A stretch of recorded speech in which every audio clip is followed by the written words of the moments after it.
Assembly मज़म्मती करारदाद भी इम्कान लाया जा रहा है, तो क्या आप समझते हैं कि एहतजाज पर इस तरह का रिएक्शन होना चाहिए या नहीं होना चाहिए? देखिए, बरतानिया का अपना एक कानून है। बरतानिया के कानून के मुताबिक अगर एहतजाज हुआ है तो मेरा ख्याल है ये मामला बरतानिया की जो इंतज़ामिया है उनका मामला है। सब एक चीज़ क्लियर कर दी, खबर कल चली है कि अलीमा खान साहिबा जो है उसके हवाले से कारकुनों ने, ये रहनुमाओं ने अंदर जाके शिकायत लगाई है। ये खबर चली है और उसके बाद अफवाहें भी ये नहीं, बिल्कुल गलत क्लियर कर दी। गलत है कि सही? नहीं, ऐसी कोई बात नहीं है। अलीमा बीबी खान साहब की हमशीरा हैं, उनकी बहुत वफादार मैं कहूँगा वर्कर भी हैं।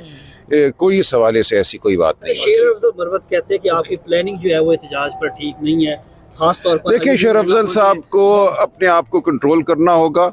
उनको एक मौका हम दे रहे हैं अगर वो पार्टी में कोई रोल अदा करना चाहते हैं, लेकिन अगर उनकी तरफ से डिसिप्लिन का मुजाहरा ना हुआ तो फिर हम कोई कार्रवाई करेंगे। देखिए, खान साहब जल्द बाहर